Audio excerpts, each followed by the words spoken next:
À 50, t'es censé construire ta confiance en toi. Moi, on me l'a détruite avant même d'en avoir une. Salut tout le monde, comme promis, dans la dernière vidéo, je vous dis comme quoi il y aura une suite rapidement, et donc la voici. Donc cette vidéo est liée à la dernière vidéo.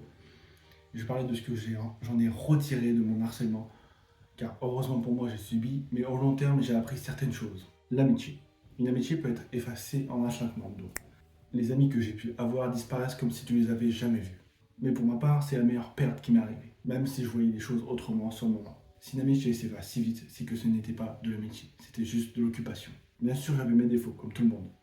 Mais personne communiquait, ça parlait dans le dos des personnes concernées sans lui en parler. Logique que rien s'améliore, voire empire. Pourquoi je restais ami avec celui qui ne me respectait pas? Car cette personne était l'élève populaire. Tout le monde l'appréciait, lui et son grand frère, donc je voulais pas commettre l'erreur de me coller une cible dans le dos. Et surtout éviter de me retrouver seul et d'être moqué, d'être seul. La même chose pour ce que j'ai vécu au collège, mais surtout pour éviter d'être seul à la cantine. Pourquoi m'ont-ils fait ça alors que j'avais 5 ans comme eux? On dit souvent qu'ils ne se rendent pas compte de leur comportement. Bien sûr qu'ils se rendent compte. Des actes répétitifs où la personne en face ne rit pas du tout.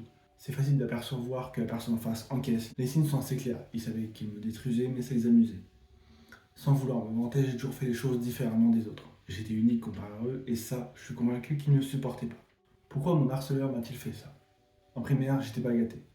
Tous les fêtes commerciales, j'avais des choses moins bien que les autres. Mais arrivé au collège, ça changeait. J'ai eu un PC fixe, les personnes que je fréquentais étaient sur PS4 comme tout le monde, me faisaient insulter de riche, certainement que ça me rendait encore plus unique comparé à eux.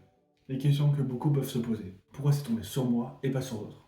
Beaucoup affirmeront que c'est pas parce que tu es fragile. Évidemment que si. J'étais timide, je ne le savais pas encore, mais j'étais déjà introverti. Et je ne réagissais pas face aux remarques. Quelques adultes conseillaient de répondre par le silence.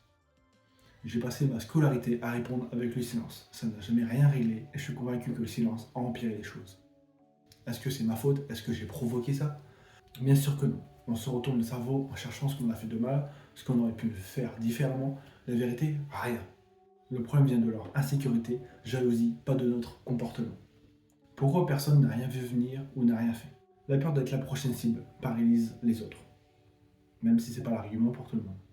Par exemple, j'en suis pas fier, mais au lycée, ça a été mon cas. Je venais de terminer 4 ans de harcèlement. J'avais juste une peur de revivre encore de harcèlement. Et un de ma classe subissait des rabassements, moqueries. J'ai préféré me taire. J'avais pensé prévenir quelqu'un, mais peur des retombées. Et cette personne m'a recontacté récemment et il était complètement compréhensible et m'a lui-même dit il a vu que j'étais de bonne intention et qu'il comprenait totalement et qu'il m'en voulait absolument pas.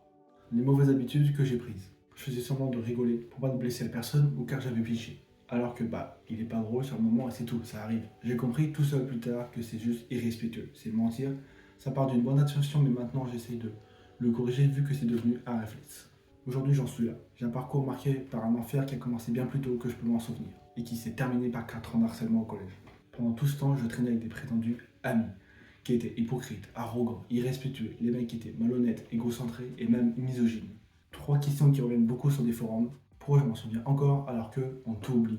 C'est un truc qui est rentable. Toi, tu as des secrétrices et tes harceleurs, tu les croises demain, ils te disent ah salut, ça va. On se demande pourquoi ils vivent leur meilleure vie sans remords. La vérité, c'est que pour eux, soi-disant pour rigoler ou s'amuser.